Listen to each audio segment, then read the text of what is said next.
Okay, so think about two major economic players. I mean, real powerhouses. But they're separated by thousands of miles, vast oceans. We're talking one in South America, the other in South Asia. You'd be forgiven for thinking they don't have a whole lot in common, right? Well, today we're going to dive into the surprisingly strong bridge being built between Brazil and Bangladesh. And that really is the big question, isn't it? I mean, on one side, you've got Brazil, this absolute giant in the Americas. And then way over on the other side of the world, you have Bangladesh, a super fast-growing hub in Asia. The distance is enormous, the cultures are totally different. So what is the connection? What's holding this all together? All right, let's break it down. So here's how we're going to tackle this. First, we'll look at the shared goal that's driving these two nations. Then, we'll meet the organization that's actually building this bridge. After that, we'll dig into their specific 6-point strategy, see how it goes way beyond just business, and finally, we'll wrap up by looking at what all of this means for the future. You know, at the very heart of this whole story is a really simple but incredibly powerful idea, a shared goal. I mean, forget the thousands of miles for a second. Both Brazil and Bangladesh are actively looking to build stronger commercial ties to really foster deeper economic cooperation. It's all about seeing an amazing opportunity for partnership where most people would probably just see a whole lot of ocean. Okay, but how do you actually turn a shared goal into something real? You can't just wish it into existence, right? You need an architect, a builder, someone to make it happen. And in this case, that someone is the Brazil-Bangladesh Chamber of Commerce and Industry, or the BBCCI for short. This is the organization right at the very heart of the connection. So, before we go any further, it's probably a good idea to quickly clarify what a bilateral chamber of commerce even is. It's not just some kind of business networking club.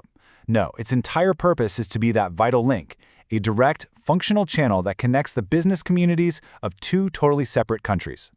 And this quote right here from the BBCI itself just nails their mission. They say they are dedicated to facilitating trade and investment flows by providing a platform for networking, advocacy, and knowledge exchange. So, they exist to make business happen. The big question is, how do they do it? Well, it boils down to creating a platform for three key things. First, networking, connecting the right people. Second, advocacy, which is all about clearing away the red tape. And third, knowledge exchange, making sure everyone has the info they need to make smart decisions. And their long-term vision? Well, that's even bigger. This isn't just about making a quick buck. The goal is to be the premier driver of sustainable economic development. And that word sustainable, that's the key right there. It tells you they're focused on creating lasting value, on building strong relationships that benefit both sides for the long haul. Look, having a great mission and a big vision is awesome, but it's all about execution, right?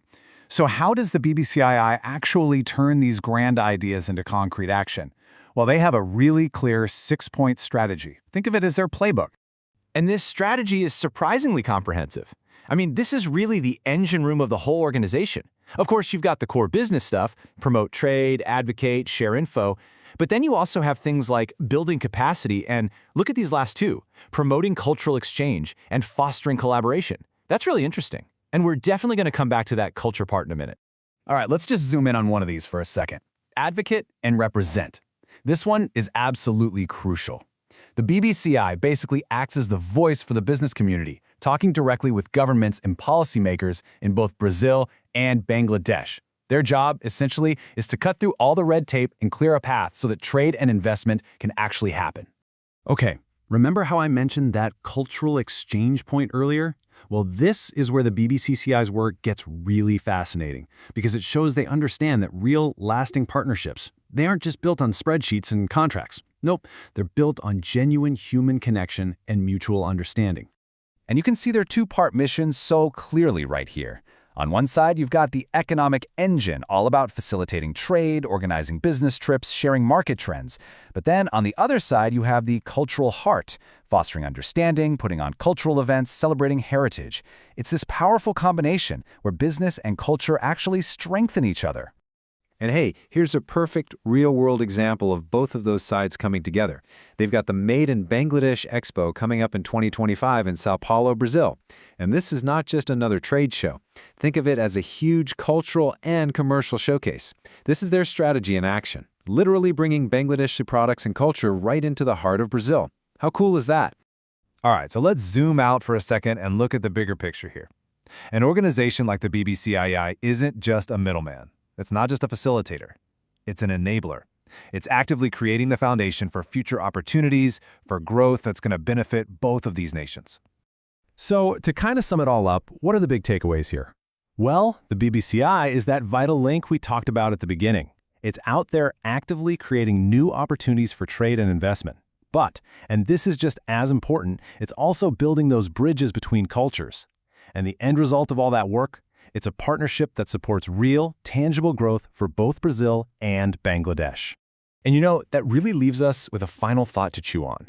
This connection between Brazil and Bangladesh, it's just such a powerful example of how nations that seem worlds apart can actually forge incredibly strong alliances.